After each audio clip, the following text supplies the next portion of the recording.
गुरटेक सिंह हैं, 41 वर्षीय।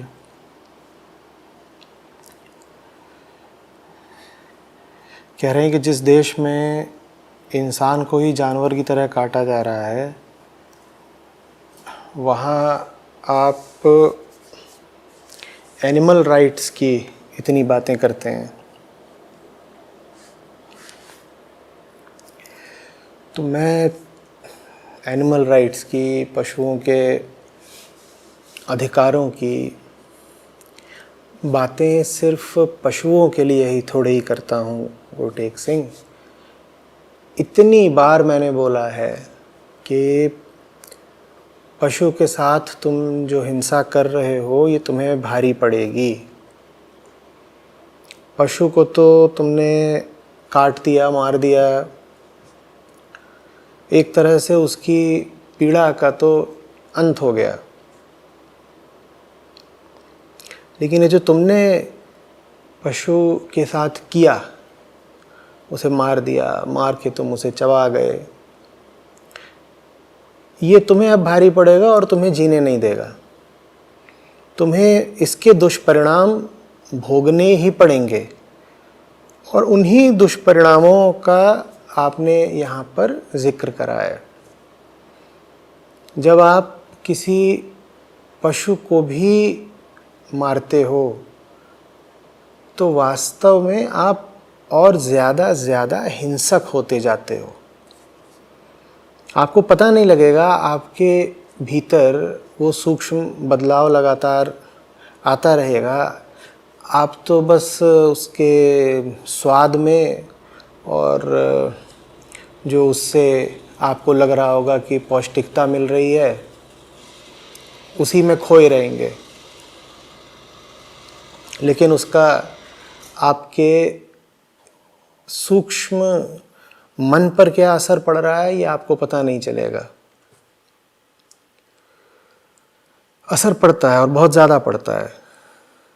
इसका प्रमाण ये है कि अगर आप करुणा से भरे हुए हों और होश माने चेतना आपकी किसी पल में बहुत उठी हुई हो, तो उस पल में आप जानवर को मार नहीं पाएंगे, खा नहीं पाएंगे। जानवर का कत्ल करने के लिए एक तरह की बेहोशी बहुत ज़रूरी है। जितना ज़्यादा आप होश में आते जाएंगे, उतना आपके लिए मुश्किल होता जाएगा जानवर को मारना या उसको खाना इत्यादि।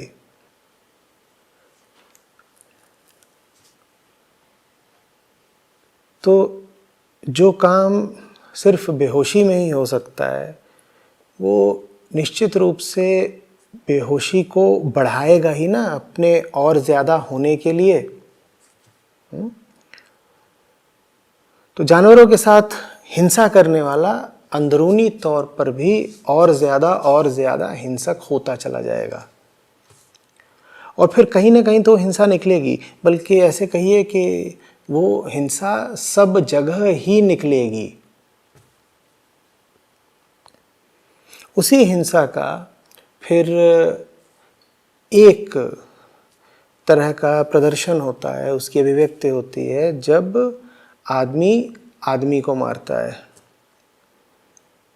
या आदमी आदमी को 50 अन्य तरीकों से परेशान करता है, शोषण करता है, अन्याय करता है, दुराचार करता है। ये सब हिंसा के ही रूप हैं। तो ये मत कहिए कि अरे अभी तो आदमी की ही इतनी दुर्दशा है, हम आदमी को बचाएं या जानवरों को बचाएं। यहाँ पर सवाल इसको बचाने या उसको बचाने का नहीं है। बचेंगे तो दोनों बचेंगे, नहीं तो कोई नहीं बचेगा।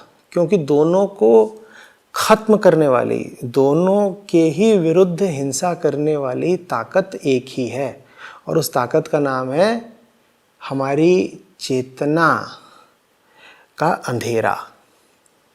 चेतना के अंधेरे को ही हिंसा भी कहते हैं। उसको कई नाम दिए जा सकते हैं, एक नाम हिंसा भी है। हमारी चेतना के अंधेरे से ही बच्चों का शोषण होता है, हमारी चेतना के अंधेरे से ही रंग भेद, नस्ल भेद, जाति भेद वगैरह निकल कर के आते हैं। उसी से प्रजातियों का ऐसा सामूहिक उत्पीड़न होता है कि वो विलुप्त ही हो जाती हैं।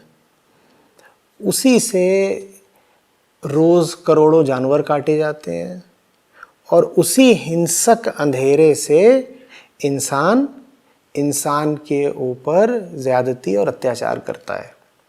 तो एक ही केंद्र है। उस एक गलत केंद्र को आप किसी भी तरीके से पोषण मत दीजिए, क्योंकि फर्क नहीं पड़ता कि आप उसे क्या खिला रहे हैं। आप उसे जो भी खिला रहे हैं, अगर उसको पोषण मिल रहा है तो वो नुकसान सभी का करेगा।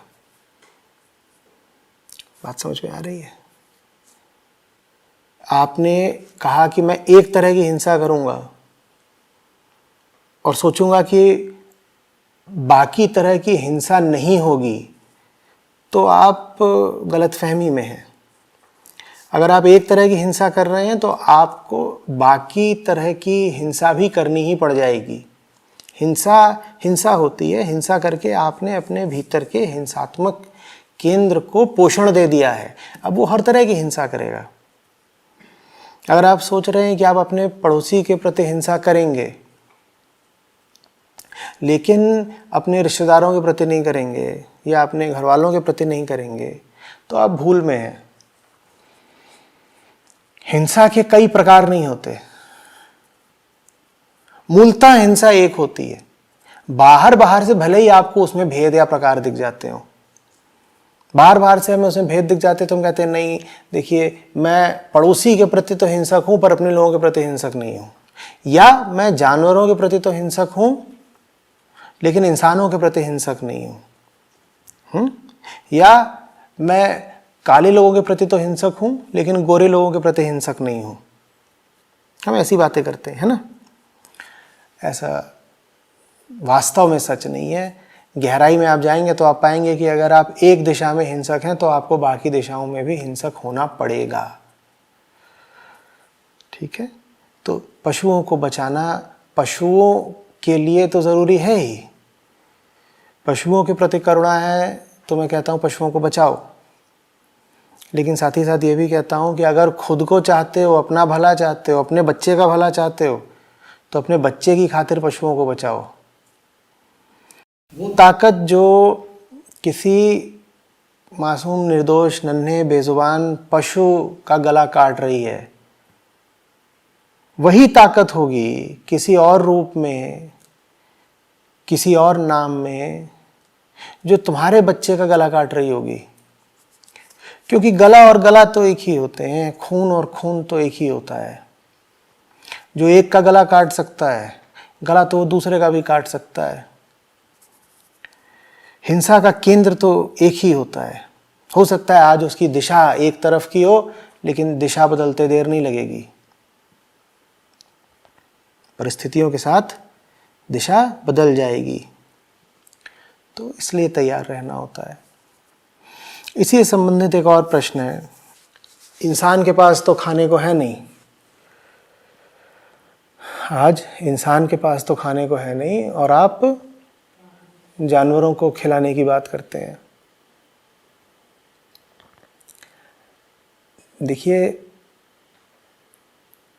इंसान के पास आज खाने को कई कारणों से नहीं है, पर एक कारण जिसकी वजह से इंसान के पास खाने को नहीं है वो यही है कि इंसान जानवरों को खाता है।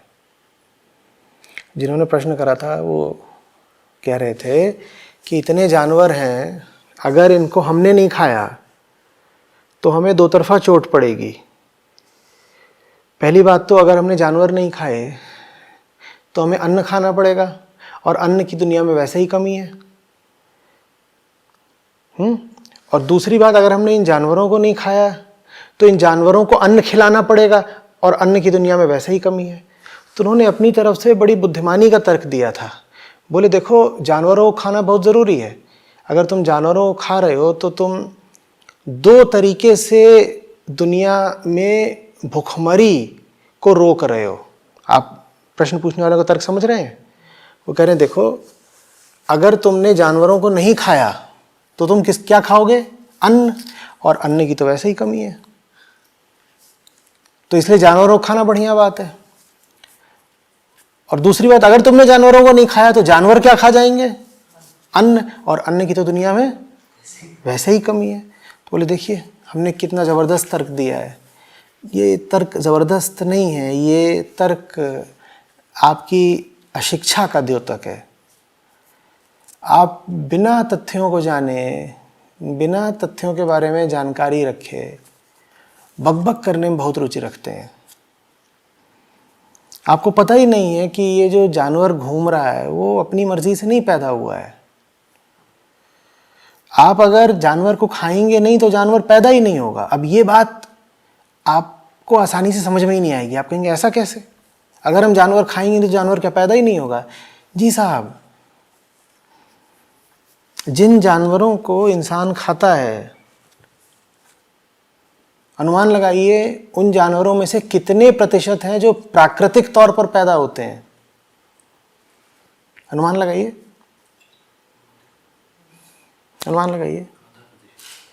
1% से भी कम। और आप तर्क दे रहे हैं कि अगर हम मुर्गों को नहीं खाएंगे दुनिया में मुर्गे ही मुर्गे हो जाएंगे। आप कौवे नहीं खाते, दुनिया में कौवे ही कौवे हो गए हैं क्या? हो गए? आप मकड़ा नहीं खाते, दुनिया में मकड़ी मकड़े हो गए। ऐसा है क्या?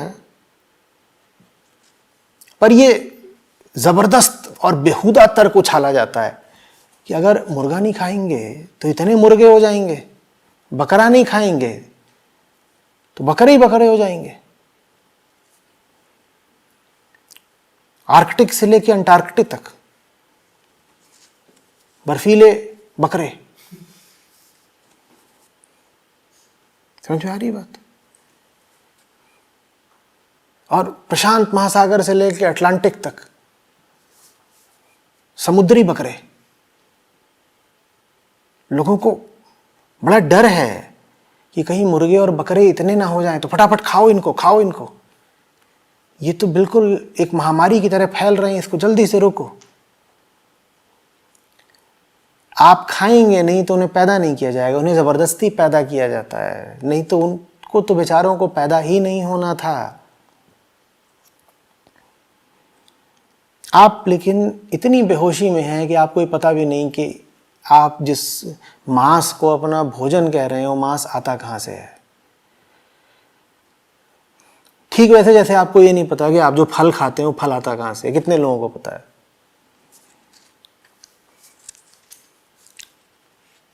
प्रसिद्ध है कि एक ऊंचे भारतीय राजनेता ने पूछा था कि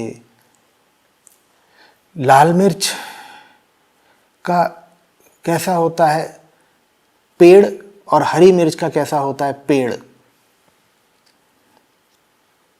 ये राजनेताओं की, प्रधानमंत्रियों की हालत रही है भारत में, शायद पूरी दुनिया में ऐसी ही होगी।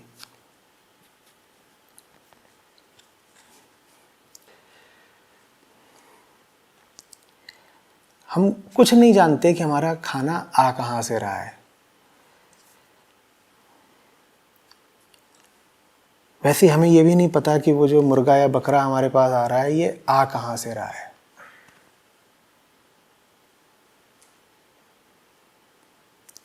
वो ज़बरदस्ती पैदा किया जा रहा है, कृत्रिम प्रजनन होता है उनका, और बहुत क्रूरतापूर्ण तरीके से होता है।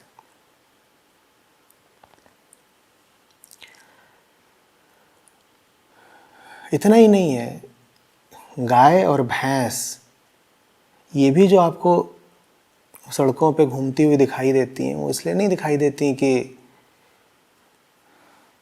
उनकी प्राकृतिक तादाद इतनी ज़्यादा हो गई है कि वो अब सड़कों पर फैल गए हैं। दूध की खातिर ज़बरदस्ती बार बार गाय का या भैंस का गर्भाधान कराया जाता है। दूध तो तभी देगी ना जब उसको बच्चा होगा। तो बार बार बच्चा पैदा किया जाता है, इस नाते उनकी तादाद बढ़ती है। आप उनका मांस खाना बंद कर दें, आपकी दूध की हवस कम हो जाए या ख़त्म हो जाए, तो आपको सड़कों पर गाय, भैंस, बकरी ये नहीं दिखाई देंगे। वो कोई प्राकृतिक तौर पर नहीं पैदा हो रहे हैं। बहुत लोगों को ये बात झटके की तरह लगेगी। उनको शायद ये लगता है कि ये तो सांड का काम है। नहीं, सांड का नहीं काम है।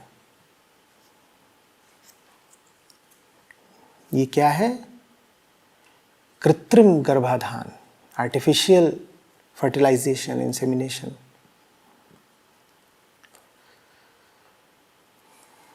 बात समझ रहे हो? और फिर ये जो कृत्रिम तौर पर पैदा होते हैं, अगर उनका मांस चाहिए तो उनको फिर खिला पिला के बड़ा भी करना पड़ेगा ना। पैदा ही करने से तो नहीं होगा। तो फिर उन्हें क्या खिला पिला के बड़ा किया जाता है? अन्न। वो ग्रेन ही तो खाते हैं, और क्या खाएंगे? तो दुनिया में आज इंसान के पास खाने को रोटी नहीं है, अन्न नहीं है। उसकी एक बहुत बड़ी वजह यह है कि बहुत सारे दूसरे इंसान हैं जो मांस खा रहे हैं। ये जो रिश्ता है, ये जो पूरा समीकरण है, इक्वेशन, इसको अच्छे से समझो। तुम्हें मांस खाना है तो तुम्हारे लिए खास तौर पर किसको पैदा किया जाएगा? मान लो तुम्हें भैंसे का मांस खाना है। विदेशों में बीफ खूब चलता है और भारत भी उसका बड़ा एक निर्यातक है। तो भैंसे का मांस खाना है। भैंसा तुम कल्पना कर सकते हो ना कितने किलो का होता होगा। तो तुम्हें खिलाने के लिए खास तौर पर भैंसा पैदा किया जाएगा।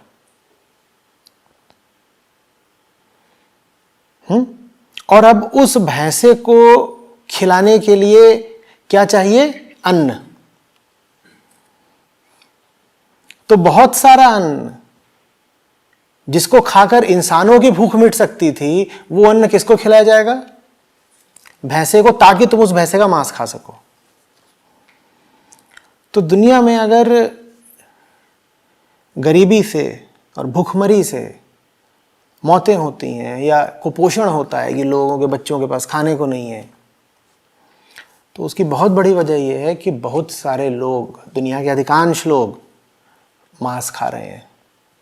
मांस की इस हवस ने दुनिया को कई तरीकों से डुबो रखा है, लेकिन हम शायद जानबूझकर ही तथ्यों को जानना नहीं चाहते, क्योंकि तथ्यों को जान गए तो ये जो स्वाद लोलुपता है, ये जो ज़बान की लत है, हवस है ना, जायके की, टेस्ट की, इस पे लगाम लगाना पड़ेगा।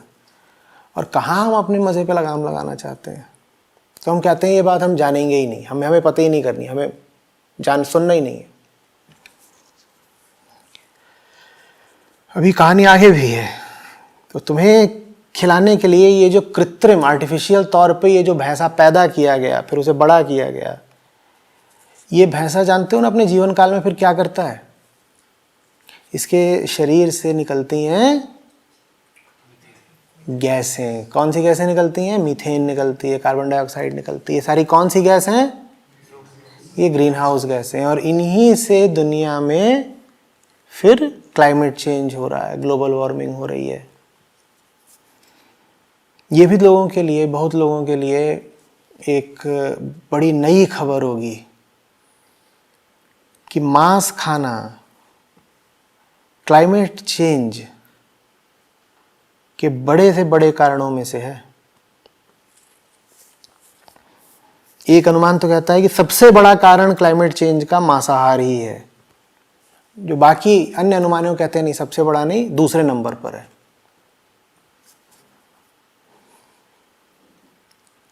लेकिन ये तथ्य भी छुपा के रखा जाता है। समझ रहे हो बात को? तो पशुओं के साथ जो तुम अत्याचार करते हो, देखो वो कितनी दूर तक जाता है। और आप सोच रहे हो नहीं, पशुओं के प्रति अत्याचार तो एक बस छोटी सी बात है, मैंने तो मुर्गा मार के खा लिया। तुमने पूरी पृथ्वी तबाह कर दी। और अभी बात और आगे की भी है। तो उस भैंसे को खिलाने के लिए हमने कहा हमें अन्न चाहिए, ठीक है। अब वो अन्न आएगा कहां से? वो अन्न पैदा करना पड़ेगा ना, उपजाना पड़ेगा। कहां उपजाओगे उसको? जमीन पर।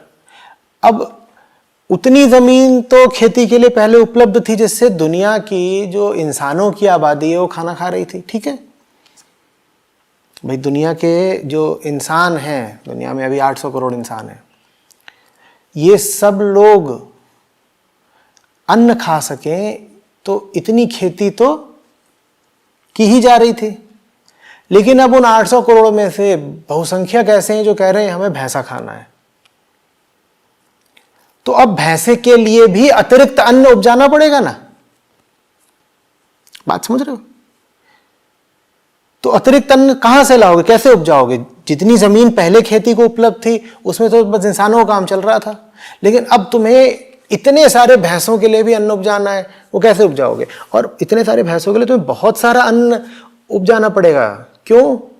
क्योंकि 1 किलो मांस तैयार करने के लिए भैंसे को 20-30 किलो अन्न खिलाना पड़ता है। भैंसे का तुम्हें 1 किलो मांस मिल जाए, इसके लिए उसे खिलाना कितना पड़ता है? 20-30 किलो पहले अन्न खिलाओगे तो उससे 1 किलो मांस निकलता है। तो अब दुनिया के 80, 90, 95% लोग हैं जो घर में भैंसा खाना है, भैंसा खाना है। तो बहुत सारा क्या पैदा करना पड़ेगा भैंसे को खिलाने के लिए? अन्न पैदा करना पड़ेगा। वो अन्न पैदा करने के लिए क्या चाहिए? जमीन चाहिए। अब वो जमीन कहां से आएगी? वो जमीन आती है फिर जंगल काट के। तो दुनिया से ये जो जंगल साफ हो रहे हैं इसका कारण भी मांसाहार है। ब्राजील में जो अमेज़न के जंगल हैं वो जबरदस्त तेजी से साफ किए जा रहे हैं। बताओ क्यों? ताकि वहां पर एनिमल एग्रीकल्चर हो सके, वहां एनिमल फार्म्स बनाए जाएंगे जहां पे यही सब होंगे, गायें, भैंसें, इनका उत्पादन होगा। किस लिए उत्पादन होगा? ताकि इन्हें काटा जा सके मांसाहारियों के लिए। तो जंगल काटे जा रहे हैं ताकि मांस का उत्पादन किया जा सके। समझ में आ रही है बात? तो जंगल भी जो विलुप्त हो रहे हैं उसका कारण यही है। ये मत कहिए कि अरे आचार्य जी आप जानवरों की बात क्यों करते हैं, यहाँ तो इंसान खतरे में। इंसान खतरे में इसीलिए है क्योंकि इंसान ने जानवरों के साथ बड़ी क्रूरता कर रखी है। बात अभी भी खत्म नहीं हुई और आगे ही सुननी है। अभी तक तो हम बस उन जानवरों के प्रति क्रूरता की बात कर रहे थे जिनको तुम खाते हो, लेकिन जिन जानवरों को तुम खाते हो उनको खाते रहने की खातिर तुम जंगल काटते हो। और अब जब तुम जंगल काटते हो तो जंगलों में रहने वाले जो ऐसे भी जानवर थे जिनको तुम नहीं खाते वो भी नष्ट हो जाते हैं, वो भी विलुप्त हो जाते हैं। तुम्हारे भैंसा खा करके तुम सिर्फ भैंसा ही नहीं खा रहे, तुमने अनगिनत अन्य प्रजातियां भी जड़ से मिटा दी क्योंकि तुमने उनका घर काट डाला। और तुम सोच रहे मैं तो सिर्फ भैंसा खाता हूं, मैं तो सिर्फ भैंसा खाता हूं। भैंसा क्या है? वो भैंसा तो ऐसी सड़क पे घूमता रहता है, ऐसे ऐसे घूमता रहता है, मैंने खा लिया। नहीं साहब, आपकी थाली तक भैंसे का मांस पहुंच सके इसके लिए बहुत सारे क्रूरतापूर्ण काम पीछे किए गए हैं, बहुत बहुत सारे। वो श्रृंखला बहुत लंबी जाती है। तो जंगल काटा गया तो जंगल में जो रहने वाली प्रजातियां थी वो भी विलुप्त हो गई। प्रजातियां हमेशा से विलुप्त होती रही हैं, लेकिन आदमी द्वारा किए गए कर्मों मात्र से दर्जनों प्रजातियां जीव जंतुओं की आज प्रतिदिन विलुप्त हो रही हैं। आपने ठीक सुना, और जो सुना है उसको बिल्कुल दिमाग पर छाप लीजिए। मैं कह रहा हूं आदमी के कर्मों के कारण, प्राकृतिक कारणों से नहीं, प्राकृतिक कारणों से भी होती रहती हैं विलुप्त, पर आदमी के कर्मों के कारण प्रतिदिन सैकड़ों प्रजातियां हमेशा के लिए मिट जा रही हैं। मैं किसी जानवर या जानवर के परिवार के मिटने की बात नहीं कर रहा, मैं पूरी प्रजाति के मिटने की बात कर रहा हूँ।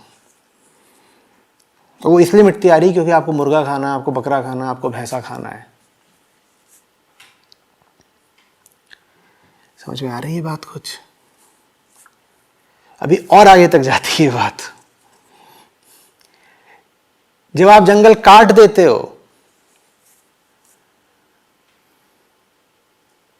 तो जो ग्रीन हाउस गैसेस का सिंक था, जो सोखता रहता था कार्बन डाइऑक्साइड को, वो सिंक सिमटता जाता है, छोटा होता जाता है।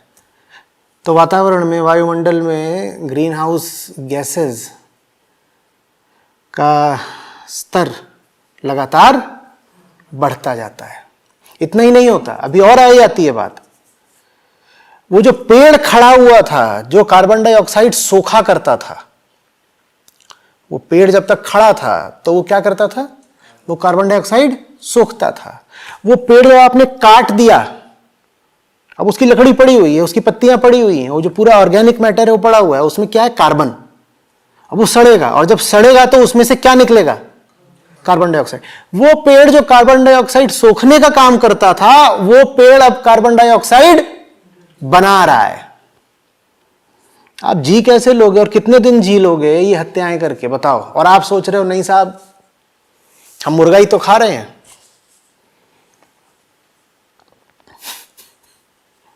अभी और आगे जाना है।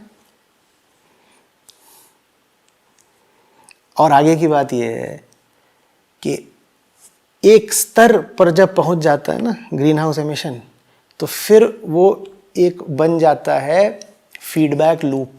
फीडबैक लूप समझते हो? क्या होता है फीडबैक लूप? फीडबैक लूप ये होता है कि कार्बन डाइऑक्साइड का स्तर अब बढ़ता रहेगा सिर्फ इसलिए क्योंकि बढ़ा हुआ है। अब आप कुछ नहीं भी करो तो अपने आप बढ़ता रहेगा। वो एक ऐसे स्तर पे पहुंच गया है जहां से एक तरह की ट्रिगरिंग हो गई है, एक टिपिंग पॉइंट पर वो पहुंच गया है। अब आप अपनी ओर से कुछ विशेष नहीं भी करो तो कार्बन डाइऑक्साइड का स्तर अपने आप ही बढ़ता रहेगा, बढ़ता रहेगा। और आपको मैं खुशखबरी सुना दूं कि हम वो टिपिंग पॉइंट या तो पार कर चुके हैं या उसके बहुत बहुत नजदीक हैं। और उसके बाद आप अपनी ओर से कितनी भी कोशिश कर लो, आप प्रलय को रोक नहीं सकते।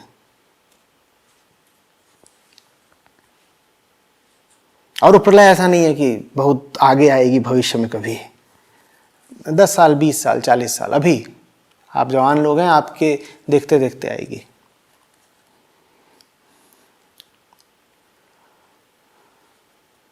समझ में आ रही है बात?